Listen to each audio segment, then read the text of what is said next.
Alrighty guys, welcome back to another episode of Veggie Aussie Chick.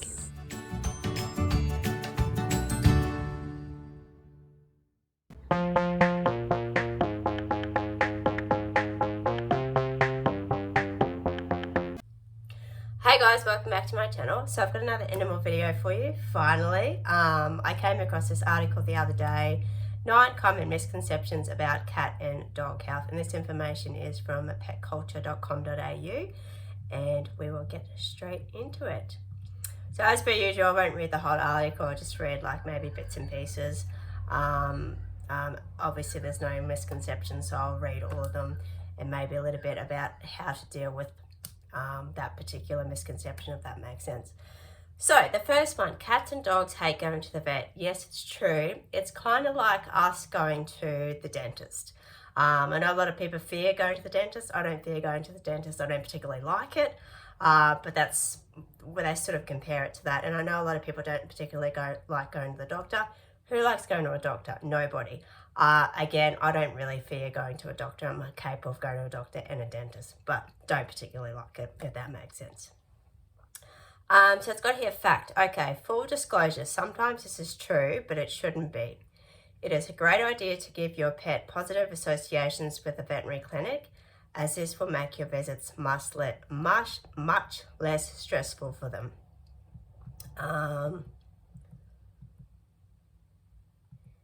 It is okay for my pet to be a bit chunky. Generally, no.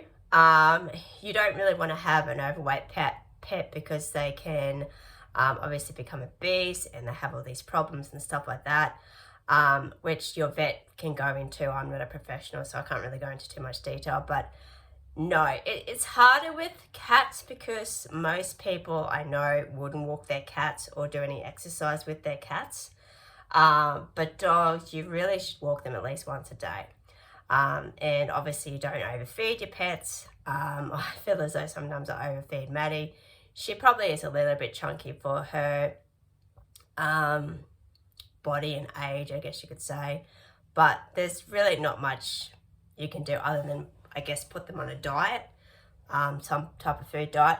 But if you think them being overweight is causing them more problems than anything, go to your vet and see what they can do.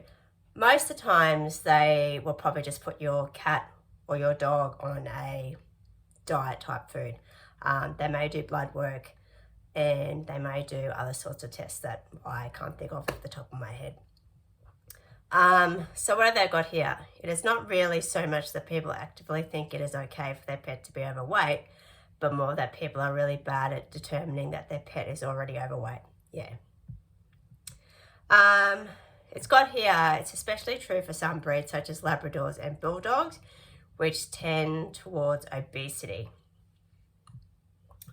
Solution, just ask your vet about what you can do, I guess you could say.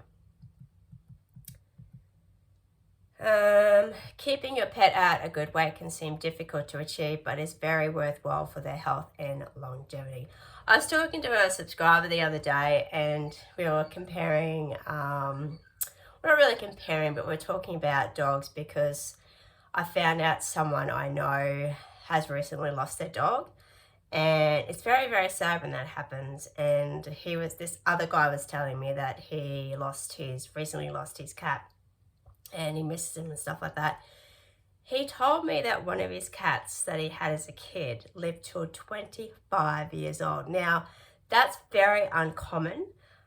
I guess it can happen, but the oldest cat I can remember, having worked in a vet surgery, this cat that came into the vet surgery was 20 years old. That is the oldest cat I have ever heard of, living 20 years.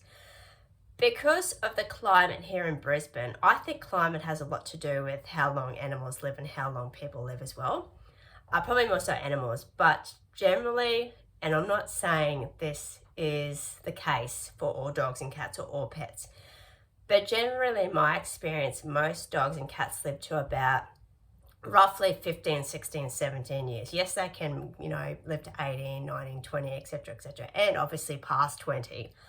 But that's generally around the age they start to sort of deteriorate and stuff like that, in my personal opinion and, what I've experienced and stuff like that.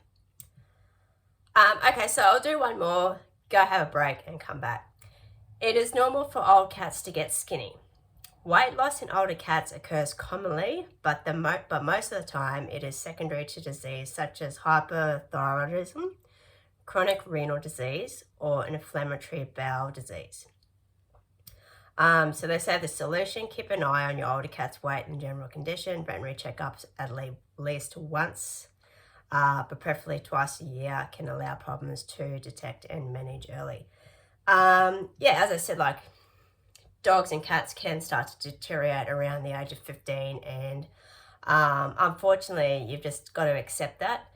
But yeah, you just got to make sure that they're eating healthy. But sometimes, obviously, as they get older, they stop eating, they stop going to the toilet and stuff like that, and you just have to make a really, really hard decision to say, well, they're suffering, it's better that I put them down, if that makes sense. All right, I'll be back. Okay guys, welcome back to the second part of this video. I will continue. Number 4, it is normal for old cats and dogs to be inactive. While older dogs and cats do slow down with age, often inactivity is secondary to arthritic pain. So it could be the cause that, they are on their way out. It could be arthritis. Check with your vet if you are concerned or worried about that. Okay, this is really stupid, this one. This is number 5. A cat is a small dog. I'm not even going to read this because this is just ridiculous. Cats are one type of animal. Dogs are one type of animal. They are not the same animal. I don't even know who thought about that. That's ridiculous. Anyway, okay, this is really bizarre too. Number 6, the vet is really interested in how moist my dog's nose is. Fact, we never really talked about the moistness of noses at vet school. Not at all. That's really weird. Okay, number 7. Raw cat food and dog food is best. I was just reading this because I just tried to do this section and I stuffed up somehow, but they say, like, it's probably not a good idea to do that because, they could get salmonella poisoning for once. As I mentioned time and time again, I give Maddie tuna of an afternoon, half tuna and then, half of her biscuits, her dry food. Check with your vet if you're not sure about what to feed your cat and dog, because they're your best option to talk to about nutrition and food and stuff like that. But, you can feed your cat chicken, beef, fish even. But I would tend to check with your vet or buy, because most vet surgeries do sell cat and dog food. So they should have a range in their reception area or something like that as to what, they have available. And often, if you ask them, they can specifically get a specific type of food for you. It might be like an extra cost or something like that, but just always ask. Tuna is always good. I think most cats like tuna.